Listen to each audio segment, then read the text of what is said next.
The City Mouse and the Country Mouse. This is a city mouse.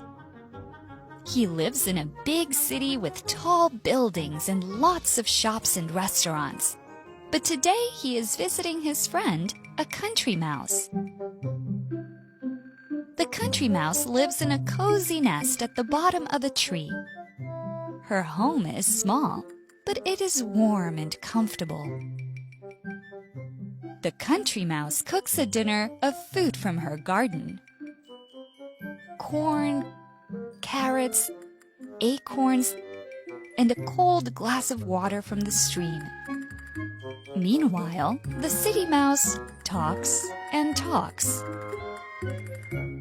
The city is amazing. I go to the theater and the museum. My house has 20 rooms. You absolutely must visit. Have you ever tried Chinese food?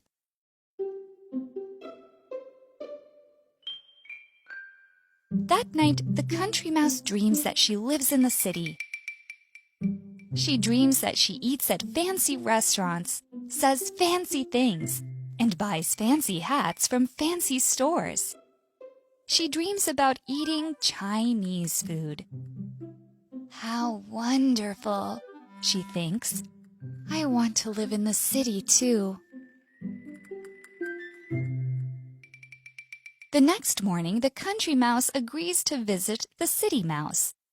She packs her bag and follows the city mouse back to his big house in the city. The house is enormous.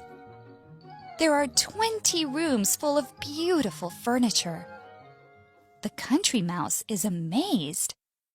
"Which room is mine?" she asks. We actually live down here, says the city mouse. He leads her down some stairs to the basement. In the darkness, the country mouse sees many families of mice. These are my housemates, explains the city mouse.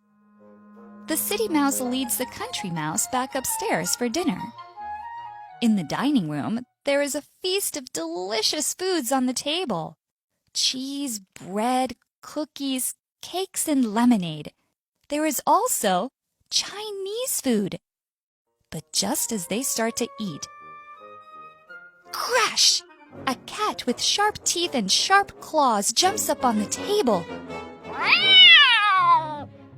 The city cat chases the two mice off the table and across the floor. The mice hide in a hole in the wall. They are trapped. They wait silently until the cat leaves. Then they quietly creep back to the dining room. But all the food is gone. The city humans ate everything. The country mouse hurries back to the basement and packs her bag. "Where are you going?" asks the city mouse. "Home," she says. "I want to go back to the country. Your city life isn't so wonderful after all. Now, please help me call a taxi." Moral: sometimes other people's lives are not as great as they make you believe.